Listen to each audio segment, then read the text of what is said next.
Nous allons tous mourir et les tyrans vont finir par tomber.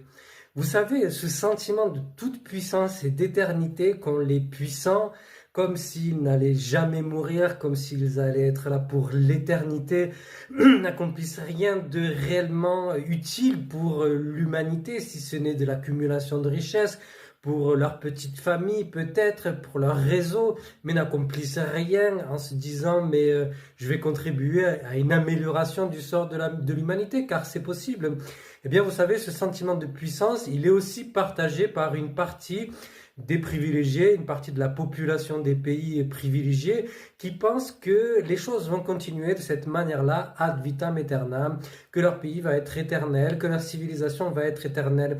Combien de Néron dans le passé, combien de Jules César, combien d'empereurs chinois ou d'empereurs moghols ont eu ces mêmes réflexions au sommet de leur puissance et au sommet de cette impression de toute puissance qui leur donnait l'impression qu'ils allaient continuer des milliers d'années et des milliers d'années encore. Eh bien, et c'est cette toute-puissance qui leur donne toutes sortes de justifications pour exploiter des gens.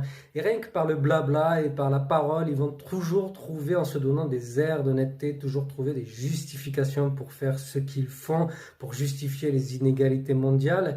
Et on le voit aussi face à l'épuisement des ressources, toujours cette impression qu'ils vont s'en sortir alors que les chiffres sont là, alors qu'il faudrait s'organiser, alors qu'on est tout à fait capable en réalité de gérer différemment les ressources parce que ces ressources sont gaspillées inutilement rien que pour faire marcher des machines de Shadok parce qu'on est dans un système de Shadok où tout est organisé pour faire marcher des machines inutiles.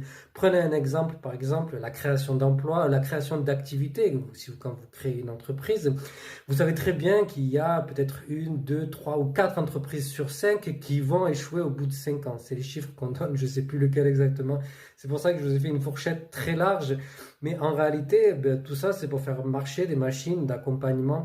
Au lieu de vous accompagner réellement à avoir une utilité sociale et économique sur le territoire, on préfère vous mettre dans une espèce de système de Shadok.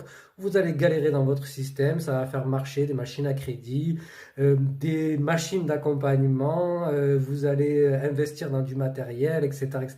Tout ça, ça va tourner une machine, mais pas une machine qui laisse des choses durables pour le territoire et pas pour vous finalement, puisque si 4 entreprises sur 5 au bout de 5 ans finissent par échouer, voilà, et ce système-là se reproduit à toutes les échelles. On fait marcher des machines au lieu de raisonner de manière rationnelle l'utilisation des ressources. On pourrait avoir le plein emploi comme avant.